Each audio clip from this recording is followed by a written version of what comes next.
A very good morning to one and all. सभी को नमस्ते, जय श्री कृष्णा। और अगर आप लोग सुबह देख रहे हैं तो गुड मॉर्निंग, दिन में देख रहे हैं तो गुड आफ्टरनून, और अगर रात में या शाम में देख रहे हैं तो गुड इवनिंग, है ना। कल हम लोगों ने हमारे फिफ्थ लेक्चर को अपलोड किया था। हाँ, थोड़ी सी कुछ टेक्निकल मिस्टेक्स की वजह से, कनेक्शन प्रॉब्लम की वजह से, है ना, वाईफाई की वजह से वो वीडियो थोड़ा सा लेट डला। रात को 12 बज गई मुझे डालते हुए वो वीडियो। बट आप लोग देख सकते हैं वो लेक्चर अवेलेबल है। थोड़ा सा बड़ा लेक्चर है क्योंकि उसमें हमने 5 टॉपिक कंप्लीट किए हैं ना, और 5 टॉपिक्स को डिटेल में कंप्लीट किया है। आज हम लोग हमारे नेक्स्ट टॉपिक पर बढ़ रहे हैं आगे।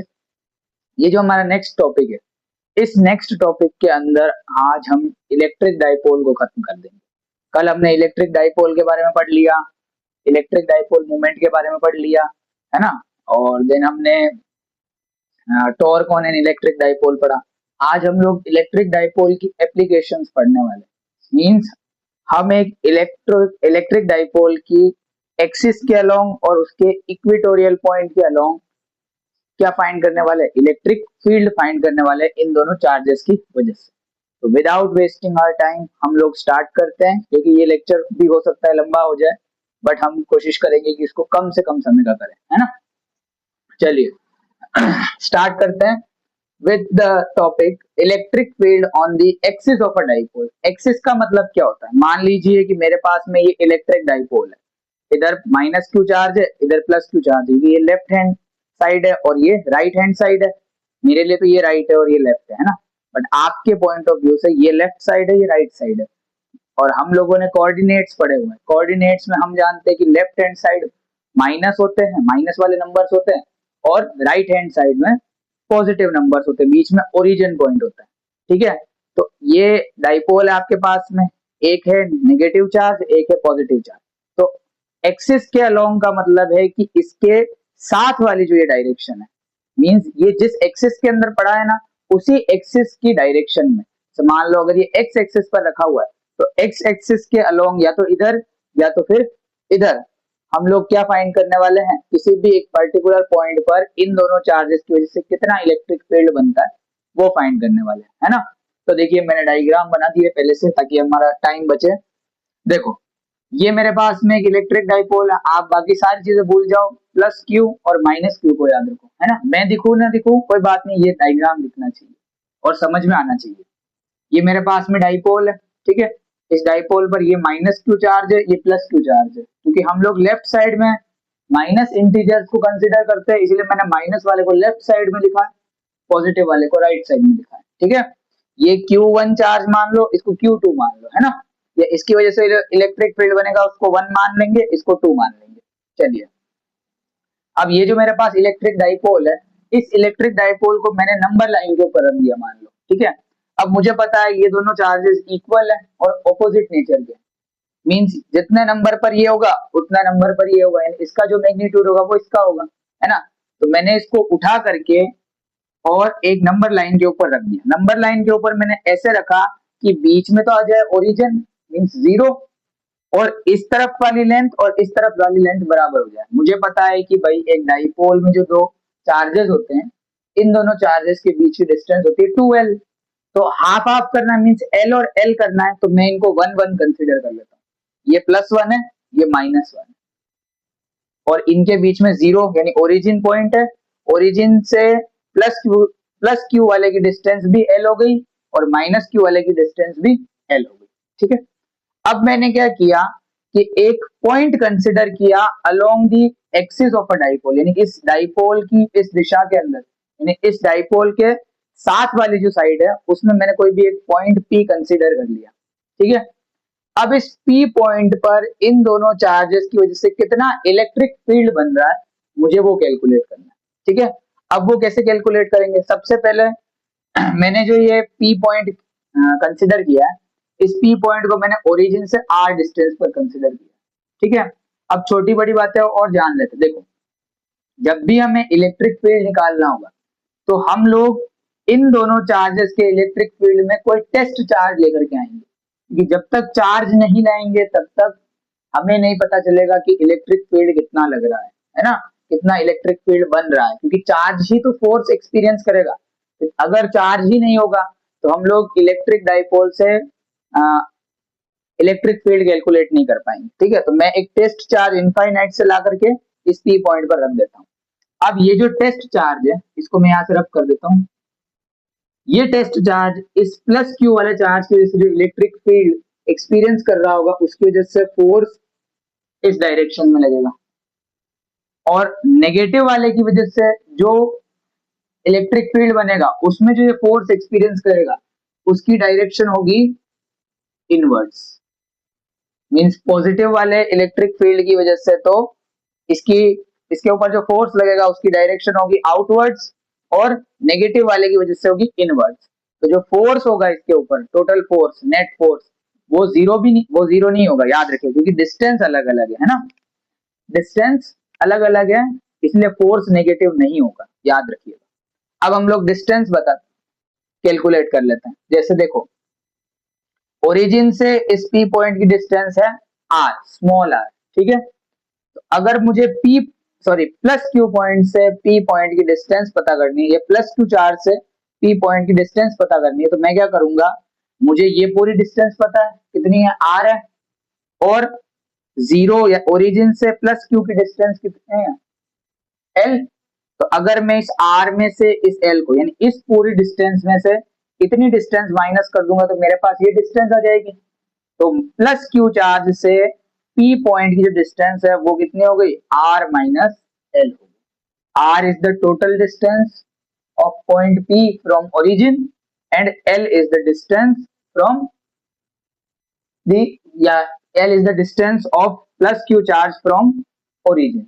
ठीक है, सिमिलरली माइनस क्यू के लिए भी निकाल लेंगे। तो माइनस क्यू ओरिजिन से एल डिस्टेंस के ऊपर रखा हुआ है ना, और ओरिजिन से पी पॉइंट आर डिस्टेंस पर रखा हुआ है। तो अगर मैं इन दोनों को ऐड कर दूं तो मेरे पास में ये पूरी की पूरी लेंथ आ जाएगी या डिस्टेंस आ जाएगी, तो मैं आर प्लस एल कर दूंगा। अब मुझे पता चल गया कि भाई इसकी वजह से इलेक्ट्रिक फील्ड लग रहा है बाहर की तरफ, इसकी वजह से इलेक्ट्रिक फील्ड जो हो रहा है वो इस चार्ज को अंदर की तरफ खींच रहा है, ये बाहर की तरफ धक्का दे रहा है।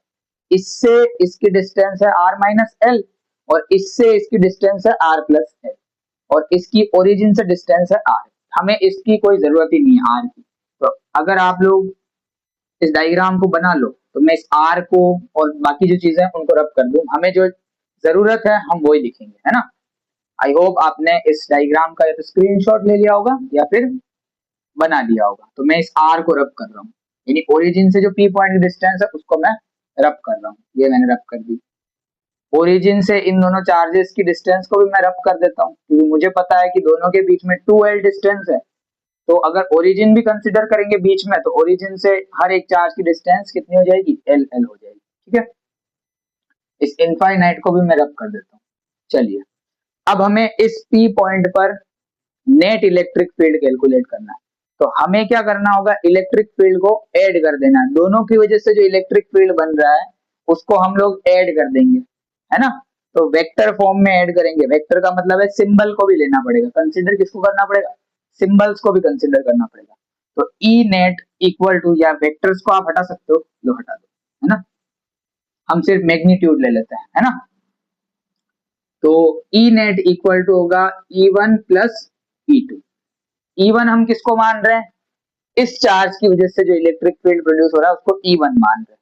तो इस चार्ज की वजह से इलेक्ट्रिक फील्ड कितना प्रोड्यूस होगा, तो इलेक्ट्रिक फील्ड का फॉर्मूला है फॉर अ पॉइंट चार्ज के क्यू बाय आर स्क्वायर। ठीक है, दूसरे वाले के लिए भी, वो भी एक पॉइंट चार्ज है, तो उसके लिए भी तो इलेक्ट्रिक फील्ड का फॉर्मूला होगा, वो कितना हो जाएगा, के क्यू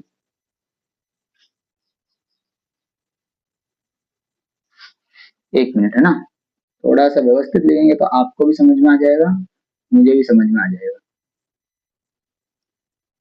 ये मैंने सिर्फ फॉर्मूलाज लिखे हैं, अभी मैं वैल्यूज अब पुट करूंगा। देखो, फॉर्मूला लिखने के बाद में मुझे इतना तो पता चल गया कि भाई दोनों में के तो कॉमन होगा, के की वैल्यू कभी भी नहीं बदलेगी। मैंने बता रखा है के एक यूनिवर्सल, सॉरी यूनिवर्सल तो नहीं बट इट्स अ कांस्टेंट। तो कांस्टेंट की वैल्यू तो चेंज नहीं होगी, तो कांस्टेंट को तो हम बाहर लिख सकते हैं। तो अगले स्टेप में मैं क्या करता हूँ, इस के को बाहर लिख देता हूँ, है ना। के को मैंने बाहर लिख दिया भाई। अब मैं क्या करता हूँ, इस क्यू की वैल्यू रखता हूँ। चलिए मैं ऐसा मान लेता हूँ कि जो E1 यानी फर्स्ट वाला जो इलेक्ट्रिक फील्ड है वो प्लस क्यू चार्ज की वजह से, चलिए ये मान लेते हैं, ताकि प्लस वाला आगे रह जाएगा, माइनस वाला पीछे रह जाएगा, है ना। तो यहाँ पर मैं लिख सकता हूँ, देखिएगा एक मिनट,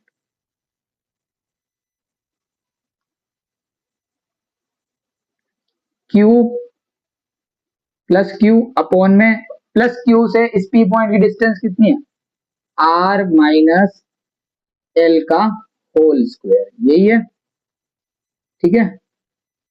माइनस माइनस क्यों लगाया मैंने सर, यहाँ तो प्लस है, प्लस इसलिए माइनस इसलिए लगाया क्योंकि जब मैं इस क्यू की वैल्यू रखूंगा तो इस क्यू की वैल्यू होगी माइनस क्यू, तो प्लस और माइनस माइनस हो जाएंगे। आप चाहो तो मैं स्टेप लिख दूंगा नोट्स में, बट यहाँ पर भी मैं माइनस लिख रहा हूँ डायरेक्ट, यहाँ पे रख दिया मैंने Q by distance of P point from minus Q charge कितनी है, आर प्लस एल, तो आर प्लस एल का होल स्क्वायर, ये लिख दिया मैंने आर प्लस एल का होल स्क्वायर, ठीक है। इस एल को मैं इस तरीके से लिख देता हूँ, ठीक है। चलिए अब नेक्स्ट बात करते हैं,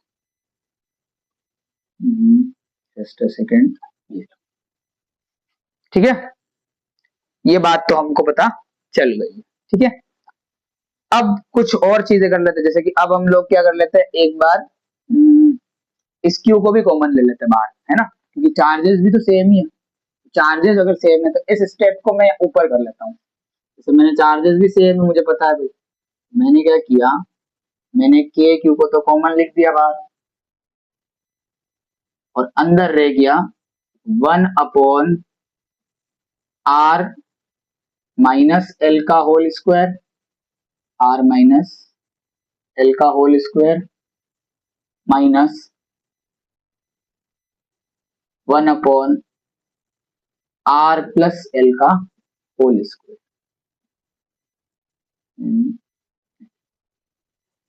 क्यू को भी मैंने बाहर कॉमन ले लिया क्योंकि चार्जेस का मैग्नीट्यूड तो सेम ही है ना, तो चार्ज को भी मैंने बाहर ले लिया, ठीक है। तो के और क्यू दोनों को कॉमन ले लिया, अंदर बच गया 1/r स्क्वायर और इधर भी बच गया 1/r स्क्वायर, या मैं इसको r1 स्क्वायर लिख दूं, इसको r2 स्क्वायर लिख देते हैं, है ना, अभी कंफ्यूजन नहीं होगा, ठीक है।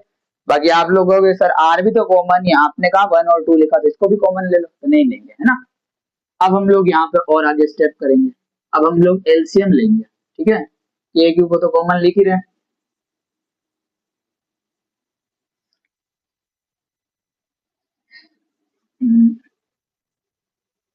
अब हम लोग इनका एलसीएम ले लेते हैं, इनका एलसीएम लेंगे तो हमारे पास जो एलसीएम आएगा वो आएगा r1 sorry r minus L का होल स्क्वायर, ये एल है ना, मैं इसको एल की तरह ही बना देता हूँ, थोड़ा सा इसको 1 भी मान लेंगे, वो फिर लफड़ा हो जाएगा, ठीक है। यहाँ पे भी मैं एल एल लिख देता हूँ,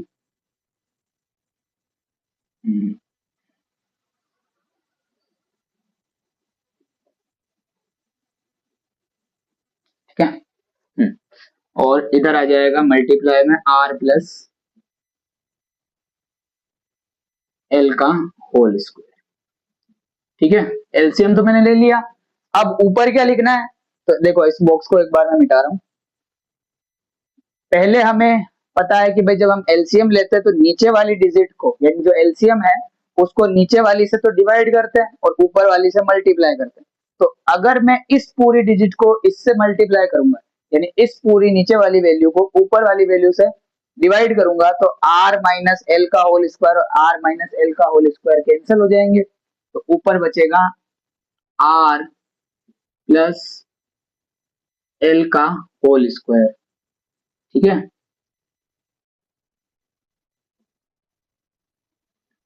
माइनस इधर बच जाएगा r माइनस एल का होल स्क्वायर,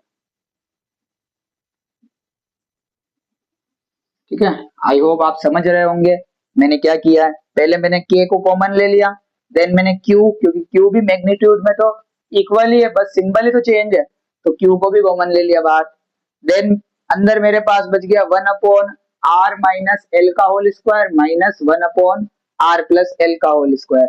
देन मैंने इन दोनों का एलसीएम लिया, इन दोनों का एलसीएम आया आर माइनस एल का whole square multiply r plus L का होल स्क्वायर।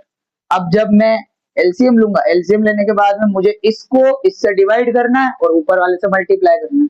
तो मुझे बताओ कि जब इस पूरी चीज को हम इससे डिवाइड करेंगे तो ये दोनों सिमिलर है, तो सिमिलर तो कैंसिल हो जाएंगे और जो बच जाएगा वो 1 से मल्टीप्लाई होगा, और 1 से किसी को भी मल्टीप्लाई करो तो वही डिजिट या वही वैल्यू हमारे पास में आ जाती है। ठीक है, सेम काम मैंने इधर भी किया, इस पूरे को इससे डिवाइड किया तो ये दोनों सिमिलर थे, कैंसिल आउट हो गए और ये वहां ऊपर आ गया। ठीक है, अब हम लोग क्या करते हैं, यहाँ पे एक आइडेंटिटी लगाते हैं मैथमेटिक्स की, A square sorry A plus B का whole square, A plus B का होल स्क्वायर लगाएंगे। ए प्लस बी का होल स्क्वायर क्या होता है, ए स्क्वायर प्लस 2ab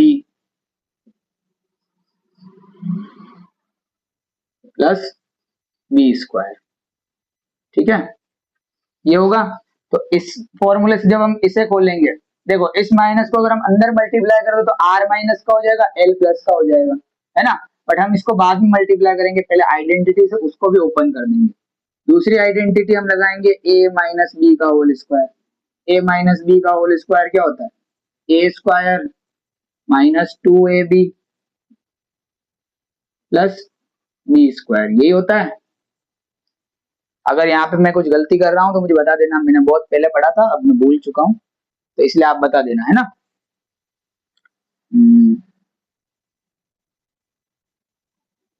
शायद यहाँ पे प्लस ही आएगा और यहाँ माइनस आएगा, है ना। जस्ट अ सेकंड में चेक कर लेता हूँ एक बार, है ना, रुको।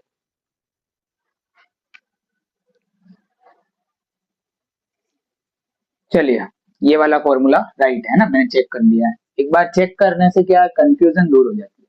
ठीक है, तो अब मैं इसकी जगह क्या लिख सकता हूँ, यहाँ नीचे लिख रहा हूँ के क्यू और ब्रैकेट में हम लोग अंदर की तरफ लिख देते हैं, है ना। देखिए यहाँ पर पे लिखेंगे, यहाँ पर पे हम लोग ये वाला आइडेंटिटी को, इस वाली आइडेंटिटी को यूज करेंगे। ठीक है, किसको यूज करेंगे, इस वाली आइडेंटिटी को यूज करेंगे इस वाले के लिए। ठीक है, थोड़ा सा वॉइस अगर आपके लिए थोड़ी सी सही ना है तो उसको चेक कर लेना, है ना। देखिए यहाँ ऊपर लिखेंगे हम लोग आर स्क्वायर प्लस 2RL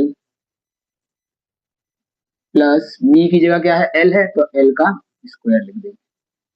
ठीक है, ये जो पूरी चीज है ना, ये बिल्कुल अलग है, ये आइडेंटिटी है जो यहाँ लग रही है। ठीक है, इसको आप लोग साइड में लिख सकते हो। ठीक है, उसके बाद लगाएंगे माइनस, माइनस कौन सा, ये वाला माइनस लगाएंगे। इसमें कौन सी आइडेंटिटी है, ये सेकेंड वाली, क्या होगी, ब्रैकेट में लिखनी पड़ेगी, क्या होगी, are square,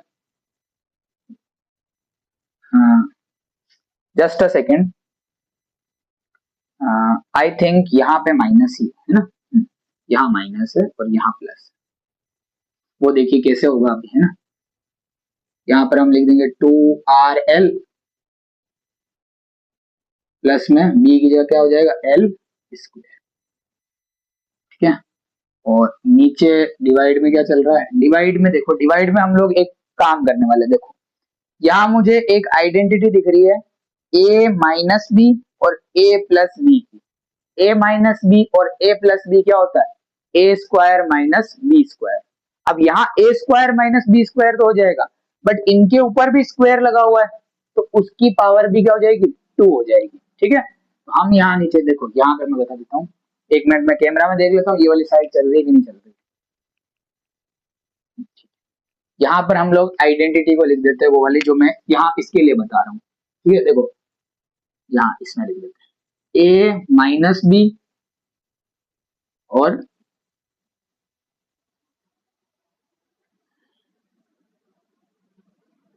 A plus B. ठीक है, ये तो हो जाएगा ए स्क्वायर माइनस बी स्क्वायर। अब अगर इन दोनों बॉक्सेस के ऊपर स्क्वायर है तो इन दोनों की भी होल पावर क्या हो जाएगी, 2, या इन दोनों का भी होल स्क्वायर हो जाएगा। ठीक है, किनका, ए स्क्वायर माइनस बी स्क्वायर का भी होल स्क्वायर हो जाएगा। तो मैं इस फॉर्म में इस पूरे को लिख रहा हूँ। क्या लिख सकते हैं इसको, इसको लिख सकते हैं r square minus l square की होल पावर 2। ठीक है, हमने ये लिख दिया इसको। अब यहाँ पे बॉक्स को कर देते हैं बंद। नाउ अब इसके आगे का जो स्टेप है वो यहाँ लिख रहा हूँ, इसलिए मैं डायग्राम को रब कर देता हूँ, है ना। तो आप लोग जल्दी से यहाँ तक लिख लो ताकि मैं इस डायग्राम को रब कर सकूं। आई होप आपने रोक के लिख दिया होगा। अब इसे हम रब कर देते हैं। नेक्स्ट स्टेप हम लोग यहाँ लिख रहे हैं, यहाँ से यहाँ लिखेंगे, है ना। चलिए, तो हमारे पास में था के क्यू,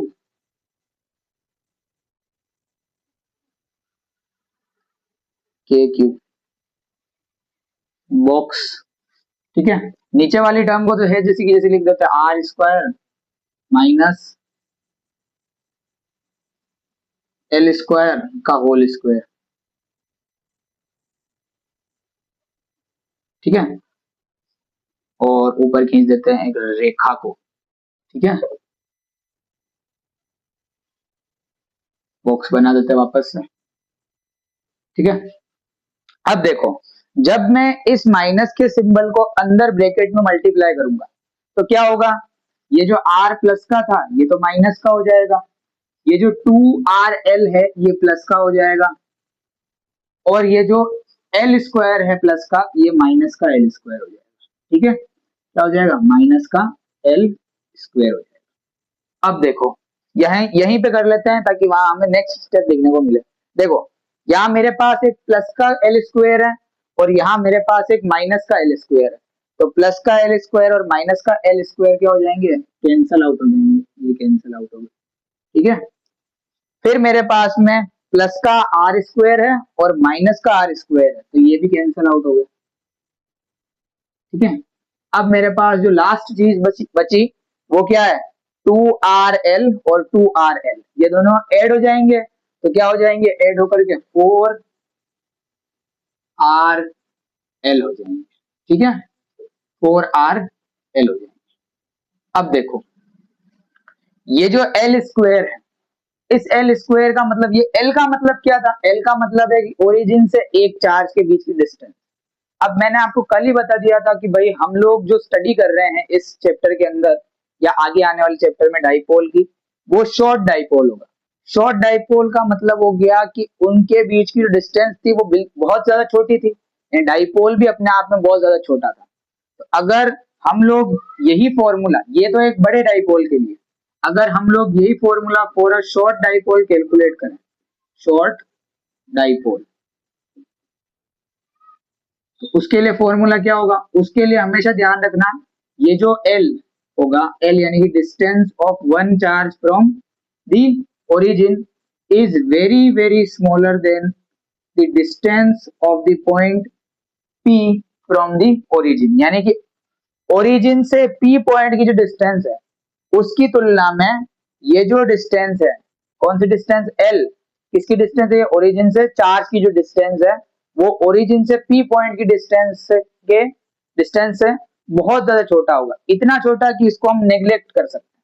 तो अगर L जो है वो R से वेरी वेरी लेस है तो L स्क्वायर भी तो R स्क्वायर से वेरी वेरी लेस होगा। तो अगर यहाँ पर पे ऐसी कंडीशन बन जाती है कि L स्क्वायर R स्क्वायर से बहुत ज्यादा छोटा है तो हम इस L स्क्वायर को नेग्लेक्ट कर सकते हैं, नेग्लेक्ट का मतलब हटा देते हैं। अब इसको जब हम हटा देंगे तो हमारे पास में क्या बचेगा, हमारे पास में बचेगा के क्यू, ठीक है, और ब्रैकेट में हमारे पास में आ जाएगा 4RL by 4RL by r square, और L को तो हमने नेग्लेक्ट कर दिया तो सिर्फ L स्क्वायर को हटाना है और ऊपर का जो स्क्वायर है उसको लगा देना है, ठीक है। अब इसके बाद में दो स्टेप छोटी सी और है, उससे पहले हम लोग ये देख लेते हैं कि भाई देखो जब भी पावर के ऊपर पावर हो, यानी कि कोई भी आपके पास में एक्सपोनेंट है उस एक्सपोनेंट को आपने ब्रैकेट में क्लोज कर रखा है, उसके पास में एक पावर और है, तो ये दोनों पावर्स मल्टीप्लाई हो जाएंगी। तो ये दोनों पावर्स जब मल्टीप्लाई हो जाएगी तो हमारे पास में जो नेक्स्ट स्टेप आएगी वो आएगी के क्यूब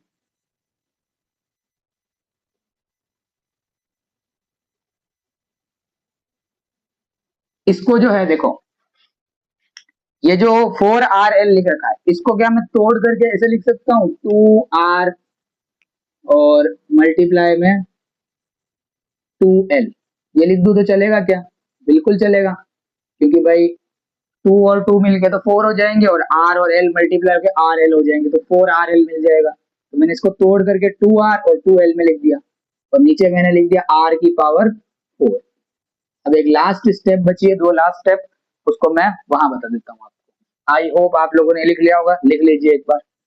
चलिए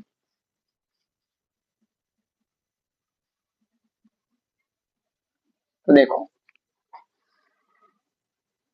अब हम क्या करेंगे, देखो मैंने कल ही आपको एक इलेक्ट्रिक डाइपोल मोमेंट का फॉर्मूला पढ़ाया था कि P जो होता है, इलेक्ट्रिक डाइपोल मोमेंट जो होता है वो किसके इक्वल होता है? इधर चार्ज और उनके बीच की डिस्टेंस के प्रोडक्ट के, यही होता है 2L मल्टीप्लाई में Q। तो देखो यहाँ पे मेरे पास में 2L भी है और मेरे पास में मल्टीप्लाई में Q भी है, तो मैं इस 2L मल्टीप्लाई में Q को P लिख सकता हूँ क्या? बिल्कुल लिख सकते हैं। तो यहाँ आ जाएगा के क्यूब, सॉरी के क्यू तो हट गया, Q की जगह कौन आ जाएगा? P आ जाएगा। और हमारे पास में एक चीज बच रही है 2R, क्योंकि 2L तो मल्टीप्लाई हो गया Q से और उसने P बना दिया। अब 2R बच गया और नीचे R की पावर क्या बच गई? 4 बच गई। अब R की पावर 4 है, इन 4 R नीचे प्रेजेंट है, तो इन 4 में से इस एक को हमने कैंसिल कर दिया। तो मुबारक हो, हमारे पास में जो electric field on the axis of a dipole है उसका फॉर्मूला आ गया। ये है हमारे पास में 2kp और एक R नीचे से चला गया, तो क्या बच गया? R क्यूब बच गया। ठीक है, ये आ गया एक्सियल पॉइंट के लिए इलेक्ट्रिक फील्ड का फॉर्मूला। ठीक है, ये बहुत इंपॉर्टेंट फॉर्मूला है। आपको डिस्टेंस दे देंगे, है ना, चार्ज दे देंगे और आपसे पूछ लेंगे कि भाई क्या बताओ, एक्सियल पॉइंट पर इलेक्ट्रिक फील्ड बताओ। डिस्टेंस दे देंगे, चार्ज दे देंगे और एल दे देंगे, तो चार्ज और एल से 2 को मल्टीप्लाई करके पी निकाल लोगे। के की वैल्यू तो हमें पता है, तो आप इलेक्ट्रिक फील्ड निकाल सकते हो। ठीक है, अब इस कंडीशन में इलेक्ट्रिक फील्ड और डिस्टेंस के बीच में जो ग्राफ बनेगा वो कैसा बनेगा? स्क्वायर के लिए मैंने आपको बताया था थोड़ा कर्व होता है, ठीक है, बट अगर क्यूब आ जाए नीचे, डिस्टेंस का क्या हो, क्यूब हो डिस्टेंस का, उस कंडीशन में क्या होगा? यहाँ बना देते हैं।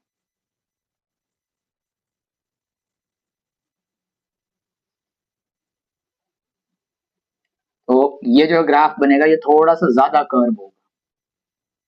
ठीक है, तो आपको दोनों ग्राफ एक ही में मर्ज करके दे देंगे और पूछेंगे इलेक्ट्रिक डाइपोल की एक्सिस और सिर्फ पॉइंट चार्ज के लिए इलेक्ट्रिक फील्ड, इन दोनों ग्राफ में से कौन सा ग्राफ ए उसके लिए है और बी किसके लिए है, तो वो पूछ लेंगे। ठीक है, वो जब क्वेश्चन करेंगे तब देख लेंगे। ठीक है, तो आप लोग इसको उतार लो।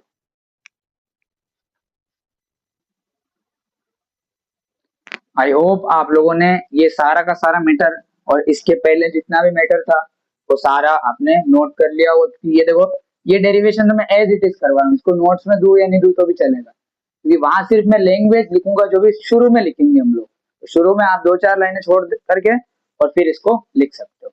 जल्दी से लिख लीजिए या स्क्रीनशॉट ले लीजिए। चलिए, आई होप आप लोगों ने उस चीज को उतार लिया होगा। मैंने बीच में वीडियो को ब्रेक दे करके इसको बना लिया ताकि हमें ज्यादा टाइम ना लगे। अब देखो हमारा जो नेक्स्ट टॉपिक है उसमें हमें पढ़ना है electric field on the equatorial point of a dipole.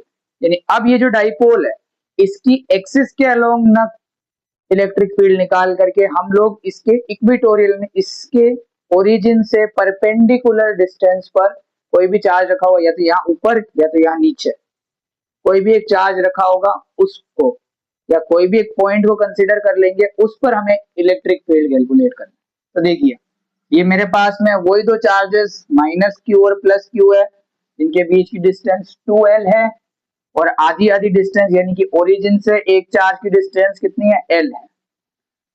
अब मान लो मैंने इसके ओरिजिन से परपेंडिकुलरली अपवर्ड r डिस्टेंस पर एक पॉइंट P कंसीडर कर लिया। क्या कंसीडर कर लिया, एक पॉइंट P कंसीडर कर लिया। अब इस पॉइंट P पर जब मैं इनफाइनाइट से कोई टेस्ट चार्ज लेकर के आऊंगा तो वो टेस्ट चार्ज कोई ना कोई इलेक्ट्रिक फील्ड क्या करेगा, एक्सपीरियंस करेगा। उसी इलेक्ट्रिक फील्ड को हमें क्या करना है, कैलकुलेट करना है। अब उस इलेक्ट्रिक फील्ड को कैलकुलेट कैसे करेंगे, देखिए सबसे पहले जो काम हमने पिछली बार किया था वही काम हम इस बार करने वाले। क्या काम करने वाले हैं कि इन दोनों चार्जेस से इस पी पॉइंट की डिस्टेंस पता करेंगे। पहले तो देखो, पहले तो अलोंग साइड में था तो आराम से कैलकुलेट हो रही थी। अब देखते, देखिए देखो, अब इन दोनों चार्जेस के परपेंडिकुलरली अपवर्ड रखी हुई है, यानी परपेंडिकुलर डायरेक्शन में ऊपर की तरफ है ना। तो मींस यहाँ ओरिजिन और इन डिस्टेंस के बीच में 90 डिग्री का एंगल बन रहा है। तो 90 डिग्री का एंगल बन रहा है यहाँ पर पे, तो ये हो गया परपेंडिकुलर, ये हो गया बेस, और इस Q और इस P पॉइंट की जो डिस्टेंस हो गई वो हो गया हाइपोटेनियस। ठीक है, परपेंडिकुलर भी है, बेस भी और हाइपोटेनियस भी है। तो इस चार्ज की वजह से इस P पॉइंट पर जो इलेक्ट्रिक फील्ड बनेगा वो कैसे बनेगा, आउटवर्ड बनेगा, है ना, पॉजिटिव होगा और आउटवर्ड बनेगा। नेगेटिव चार्ज की वजह से जो इलेक्ट्रिक फील्ड बनेगा वो इस चार्ज को अंदर की तरफ खींचेगा, तो ये अंदर की तरफ बनेगा। तो मैं यहाँ पर पे माइनस ई और प्लस ई लिख दूं कि माइनस चार्ज का इलेक्ट्रिक फील्ड और प्लस चार्ज का इलेक्ट्रिक फील्ड बाहर की तरफ होगा, धक्का देगा, और अंदर वाले और नेगेटिव वाले का इलेक्ट्रिक फील्ड अंदर की तरफ इसको खींचेगा। मीन्स अब इलेक्ट्रिक फील्ड की तो दो अलग अलग डायरेक्शन हो गई। पहले तो इलेक्ट्रिक फील्ड किधर लग रहा था, एक ही डायरेक्शन में लग रहा था, एक और यानी कि इक्वल और ऑपोजिट डायरेक्शन में लग रहा था। बट अब इसमें तो एक में तो इधर जा रहा है, एक में उधर जा रहा है, तो अब ये चार्ज जाएगा कहां पे। तो इसीलिए हम रिजल्टेंट इलेक्ट्रिक फील्ड को कंसिडर करेंगे। ठीक है, सबसे पहले डिस्टेंस देख लेते हैं। इस प्लस क्यू वाले चार्ज से इस पी की जो डिस्टेंस होगी वो कितनी होगी। अब हमें पता है कि जो हाइपोटेनियस का स्क्वायर होता है वो होता है बेस का स्क्वायर प्लस परपेंडिकुलर का स्क्वायर, है ना। तो हाइपोटेनियस अगर हमें निकालनी है तो वो हो जाएगा under root base square plus में परपेंडिकुलर स्क्वायर। तो बेस कौन है, एल है, तो एल का स्क्वायर, और परपेंडिकुलर कौन है, आर, तो आर का स्क्वायर, और ऊपर अंडर रूट। आ गई बात समझ में। सेम इसके लिए भी वही हाइपोटेनियस होगा, यानी वही डिस्टेंस होगी, तो डिस्टेंस तो इक्वल होगी दोनों के अंदर, है ना। डिस्टेंस का तो कोई लफड़ा ही नहीं रहा भाई, डिस्टेंस तो सेम हो गई। बट अब एक यहाँ पर पे लफड़ा ये पड़ गया, यानी मैटर ये हो गया कि भाई ये जो क्यू है ये तो इसको धक्का देके बाहर भेज रहा है और ये क्यू इसको अंदर खींच रहा है। तो अब इलेक्ट्रिक फील्ड तो मतलब अलग अलग डायरेक्शन में जा रहा है। पहले तो एक ही डायरेक्शन में लग रहा था ना, यानी या तो वो अंदर आ रहा था वो या बाहर जा रहा था, यानी ये ही डायरेक्शन थी। अब एक यूं जा रहा है, एक यूं जा रहा है, अब ये दो अलग अलग डायरेक्शन हो गई। तो हमें इसका रिजल्टेंट लेना होगा।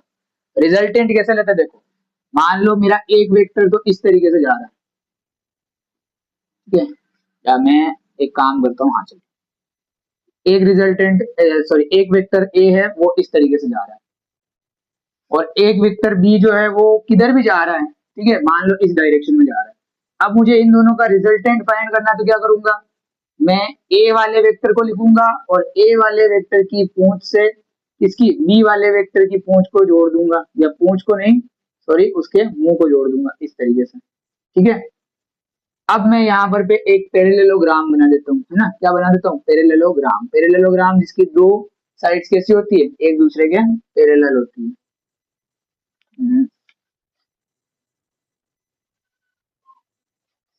सॉरी मैं एक मिनट बना दूं।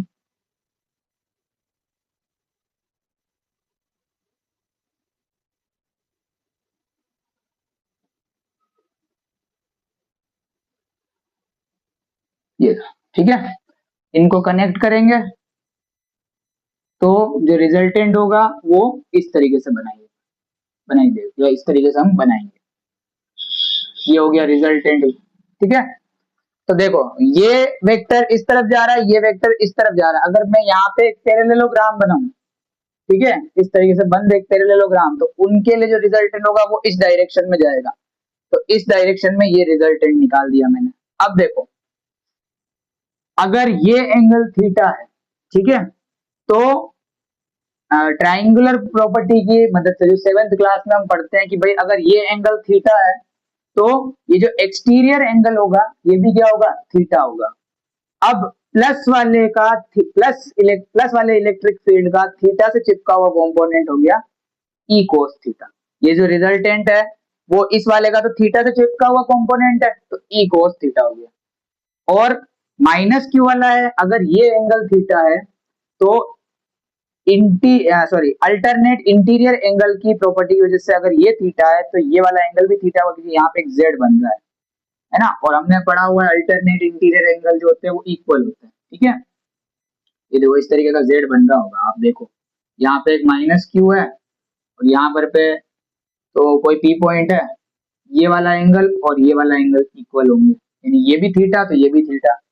तो इस माइनस ई वाले के लिए जो इलेक्ट्रिक फील्ड है वो अंदर की तरफ बन रहा है। अगर इस माइनस वाले के भी कंपोनेंट करें तो थीटा से चिपका हुआ ई कोस थीटा, और थीटा से अलग ये जो नीचे वाला कंपोनेंट है ये ई साइन थीटा। इस वाले का भी ई साइन थीटा ऊपर की तरफ, इस वाले का भी नीचे की तरफ, दोनों इक्वल और ऑपोजिट है ना। डायरेक्शन तो सेम है लेकिन ऑपोजिट डायरेक्शन है ना। एक नॉर्थ में जा रहा है एक साउथ में जा रहा है तो कैंसल आउट हो जाएंगे। तो हम नेट इलेक्ट्रिक फील्ड निकालने के लिए जिस कंपोनेंट का इस्तेमाल करेंगे वो होगा ई कोस थीटा, ठीक है। तो ई कोस थीटा वाला जो कंपोनेंट है ना इसी को ऐड करेंगे, दोनों के लिए ई कोस थीटा वाला कंपोनेंट ही लेंगे दोनों इलेक्ट्रिक फील्ड के लिए। तो देखो नेट इलेक्ट्रिक फील्ड जो होगा वो हो गया E1 प्लस E2, क्या हो गया E1 प्लस E2। अब हमें पता है दोनों इलेक्ट्रिक फील्ड का हमें कोस थीटा वाला कंपोनेंट लेना है, तो ये ले लिया मैंने ई कोस थीटा प्लस में इसका भी ई कोस थीटा। अब ये दोनों ई कोस थीटा तो ये क्या हो जाएंगे 2e कोस थीटा, ठीक है। चलिए आगे देखो, हमने ये तो पता कर लिया कि भाई इस पॉइंट पर जो इलेक्ट्रिक फील्ड बन रहा है वो इलेक्ट्रिक फील्ड इस चार्ज की वजह से तो आउटवर्ड्स है, इस चार्ज की वजह से इनवर्ड है, तो हम इसका कोस थीटा वाला कंपोनेंट ले रहे हैं। तो इसका कोस थीटा वाला कंपोनेंट लेंगे तो इसका क्या मतलब हुआ कोस थीटा वाले कंपोनेंट का कि इस वाले का इलेक्ट्रिक फील्ड और इस वाले का इलेक्ट्रिक फील्ड दोनों का मैग्नीट्यूड सेम होगा। मैग्नीट्यूड सेम क्यों हो रहा है, देखो उसके दो कारण है। एक तो हमने कोस थीटा वाला कंपोनेंट लिया है, दूसरा ये दोनों इक्वल चार्जेस हैं, ऑपोजिट नेचर के हैं, और इनसे जो ये पी पॉइंट है इसकी डिस्टेंस भी कैसी है, एक जैसी, मतलब सेम है ना। तो इन दोनों के लिए जो इलेक्ट्रिक फील्ड का मैग्नीट्यूड होगा वो भी क्या होगा, सेम होगा एट दैट पॉइंट। तो पहले हम इस ई को कैलकुलेट कर लेते हैं, इस चीज को हम मिटा देते हैं, पहले हम इस ई को कैलकुलेट कर लेते हैं। तो देखो हमें पता है कि electric field for plus Q charge कितना होगा, electric field for minus Q charge के बराबर ही होगा, है ना। और इलेक्ट्रिक फील्ड का फॉर्मूला पॉइंट चार्ज के लिए क्या होता है, k q by r square, यही होता है, यही पढ़ा है हम लोगों ने, ठीक है। तो देखो के को तो चेंज करने की जरूरत ही नहीं है और क्यू को भी चेंज करने की जरूरत नहीं है, हमें चेंज करने की सिर्फ डिस्टेंस। तो इस क्यू चार्ज की इस पी पॉइंट से डिस्टेंस कितनी है, under root r square plus l square. तो ये लिख लो के क्यू अपॉन में under root r square plus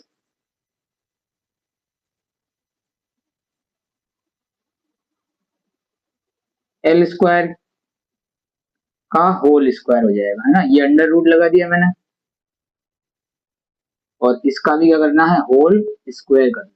अब आपको पता है कि भाई अंडर रूट जो होता है वो स्क्वायर से कैंसिल हो जाता है, तो ये हो गया स्क्वायर से कैंसिल आउट। अब देखो कैंसिल होने का कारण क्या है, क्योंकि अंडर रूट का मतलब है कि होल पावर कितनी है, 1/2 है, 1/2 है, तो एक 2 तो नीचे और एक 2 ऊपर मल्टीप्लाई हो रहा है, तो दोनों कैंसिल आउट हो जाते हैं। इसीलिए अंडर रूट जो होता है वो स्क्वायर से क्या हो जाता है, कैंसिल हो जाता है, ठीक है, ध्यान रखना। ये अंडर रूट और ये स्क्वायर कैंसिल हो गया, तो एक चार्ज इस प्लस क्यू चार्ज या माइनस क्यू चार्ज की वजह से जो इलेक्ट्रिक फील्ड इस पी पॉइंट पर बन रहा है वो कितना बन रहा है, वो बन रहा है k q by r square plus l square. क्या बन रहा है, r square plus l square. ठीक है, ये बात ध्यान में रखना।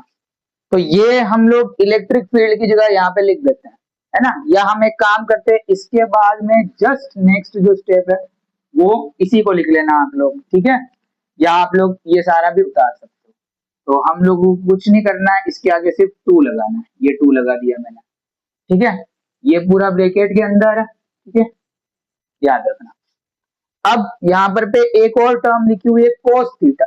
अब इस कोस थीटा को हमने पढ़ा हुआ है 10th क्लास में कि कोस थीटा होता है बेस अपॉन में हाइपोटेन्यूस। क्या होता है, बेस अपॉन में हाइपोटेन्यूस। तो मुझे बताओ यहाँ पर पे बेस कौन है, बेस है यहाँ पर आपका एल, तो एल ऊपर एल आ जाएगा बेस, अपॉन में नीचे कौन है, हाइपोटेनियस है। हाइपोटेनियस कौन है, r square plus l square का अंडर रूट या under root r square plus l square है। तो under root r square plus l square को हम लिख सकते हैं r square plus l square की होल पावर 1/2 लिख सकते हैं, ठीक है। ये 1/2 कहां से आया, तो अंडर रूट का अभी मतलब समझा है कि अंडर रूट का मतलब होता है पावर 1/2। अब इस r square plus l square की होल पावर तो है 1/2, इस आर स्क्वायर और एल स्क्वायर की होल पावर है 1। अब देखो ये दोनों क्या है, बेसिस सेम है, पावर डिफरेंट है, तो पावर क्या हो जाएगी, ऐड हो जाएगी। अगर ये दोनों मल्टीप्लाई हो रहे हैं तो, और मल्टीप्लाई ही हो रहे हैं, तो 2k एल अपॉन में नीचे क्या होगा बताओ, लेकिन डिवाइड में क्या होगा, डिवाइड में r square plus l square, base तो सेम रहेगा और पावर ऐड हो जाएगी। पावर ऐड होगी तो 1 प्लस 1/2 करेंगे तो हमारे पास में आंसर आएगा 3/2। क्या हो जाएगा, 3/2 हो जाएगा, ठीक है। अब इसके आगे से मैं यहाँ कर देता हूँ, है ना, या फिर इसको यहाँ एक स्टेप यहाँ करते हैं फिर यहाँ कर लेंगे, है ना। चलिए देखिए, अभी हमने डाइपोल मोमेंट का फॉर्मूला इससे पहले वाले टॉपिक में पढ़ा था। क्या होता है, 2l मल्टीप्लाई में q, या 2ql हम मान सकते हैं, है ना। 2l तो उन दोनों चार्जेस के बीच की डिस्टेंस है, और किसी भी एक चार्ज है उसका प्रोडक्ट, इन दोनों चीजों का प्रोडक्ट क्या हो जाएगा हमारे पास में, ये इलेक्ट्रिक डाइपोल मोमेंट। तो 2 भी है, q भी है और l भी है, ये तीनों मल्टीप्लाई होकर क्या हो जाएंगे, p यानी कि डाइपोल मोमेंट हो जाएंगे। मल्टीप्लाई में क्या चल रहा है, k यानी कूलम्ब्स कांस्टेंट चल रहा है, divide by r square plus l square की होल पावर कितनी है, 3/2, ठीक है। होल पावर कितनी है, 3/2 है। अब इसके जस्ट बाद में मैं इधर कर लेता हूं, है ना, या एक काम करते हैं, उधर आपको दिखाई नहीं देगा, मैं इस डायग्राम को रब कर देता हूँ और फिर इसी तरफ कर लेते हैं हम लोग। डायग्राम आई होप आपने बना लिया होगा, एक बार वापस से स्क्रीनशॉट ले लो, है ना। चलिए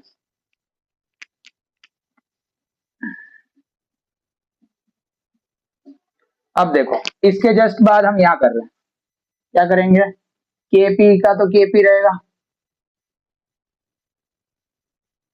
ये केपी का केपी लिख दिया, ठीक है, डिवाइड बाय। अब देखो हमने क्या बात करी थी कि हम ये जो इलेक्ट्रिक फील्ड निकाल रहे हैं ये फॉर अ शॉर्ट डाइपोल निकाल रहे हैं। किसके लिए निकाल रहे हैं, शॉर्ट डाइपोल के लिए। तो शॉर्ट डाइपोल के लिए आपको पता है कि दोनों डाइपोल के बीच की जो डिस्टेंस होती है वो किसी भी कंसिडर्ड पॉइंट की डिस्टेंस से क्या होती है, कम होती है। जो भी पॉइंट आपने कंसिडर किया ओरिजिन से, उसके कंपैरिजन में इन दोनों डाइपोल के बीच की डिस्टेंस बहुत छोटी होती है। इतनी छोटी होती है कि हम उसको क्या कर सकते हैं, नेग्लेक्ट कर सकते हैं। तो अगर L square is very very smaller than R, या हम बोल सकते हैं कि R is very very greater than L, तो then L square is also very very smaller than R square. यानी कि अगर एल स्क्वायर, सॉरी, अगर एल जो है वो आर से छोटा है तो एल स्क्वायर भी आर से क्या होगा, छोटा होगा। तो हम एल को क्या कर सकते हैं, नेग्लेक्ट कर सकते हो, तो आप लिख सकते हो कि एल शुड बी नेग्लेक्टेड। चलिए नोट्स में लिख लीजिएगा, एल शुड बी नेग्लेक्टेड। तो यहाँ कौन बच जाएगा, सिर्फ आर स्क्वायर बच जाएगा और उसकी पावर कितनी आ जाएगी, 3/2 आ जाएगी। ये आपने पास में आ गया आर स्क्वायर,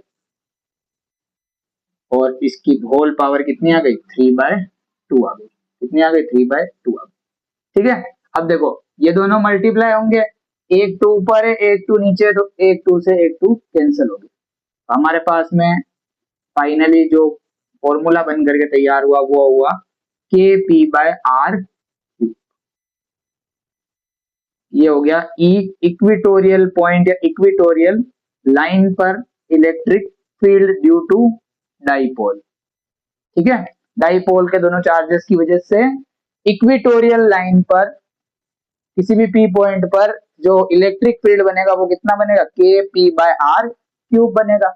अब देखो एक छोटा सा रिलेशन हमें देखना है, वो है relation between E axial and E equatorial. तो रिलेशन RELATION, रिलेशन बिटवीन को बी और डब्ल्यू से लिख रहा हूं मैं, ठीक है। बिटवीन ई एक्सियल का मतलब हो गया कि एक्सिस पॉइंट पर इलेक्ट्रिक फील्ड, एक्सियल पॉइंट पर इलेक्ट्रिक फील्ड, और ई इक्वी का मतलब हो गया इक्विटोरियल लाइन पर इलेक्ट्रिक फील्ड, है ना, ई equatorial.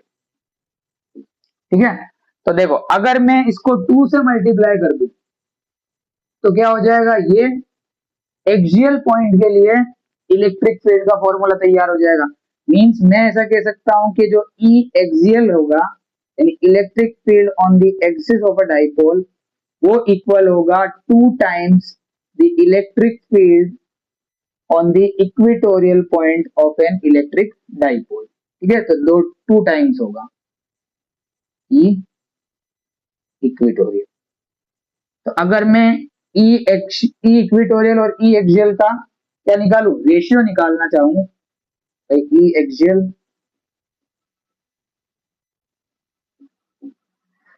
Divide by E equatorial divide bye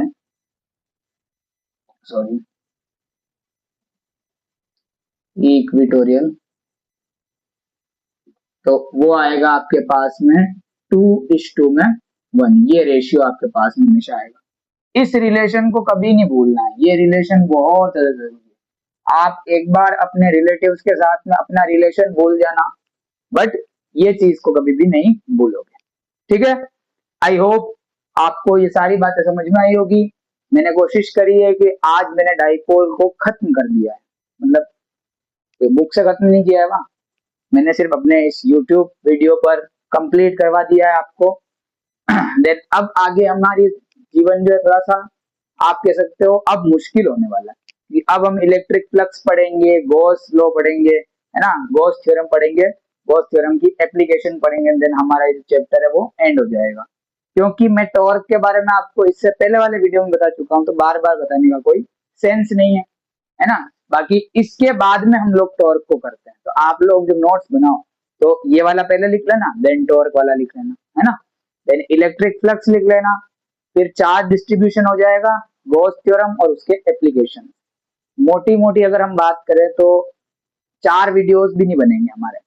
ये 6th लेक्चर है हमारा, इसके बाद में 7th 8th, हाँ 7 या 8 के अंदर, और हो सकेगा तो ये शायद 9 तक चला जाएगा। 10 लेक्चर्स नहीं होंगे, ठीक है, 9 लेक्चर्स ही होंगे और आपका पूरा चैप्टर कंप्लीट हो जाएगा। देन हम लोग move on to the chemistry, क्योंकि इस चैनल का नाम ही क्या है, पीसीबी द एनसीईआरटी अनफोल्ड, यानी एनसीईआरटी को एकदम रौंद देंगे, अंदर घुस जाएंगे एनसीईआरटी के अपन लोग। ठीक है, एकदम बिल्कुल व्यवस्थित ढंग से पढ़ेंगे। ठीक है, और सारी क्लासेस बिल्कुल फ्री है यूट्यूब चैनल पर। आप तो बस लाइक करो, शेयर करो और सब्सक्राइब करो हमारे इस चैनल को। मैं आपका पीसीबी एजुकेटर अभिनव लक्ष्मण अब आपसे विदाई लेता हूं और कल हम लोग वापस से मिलेंगे। जय हो।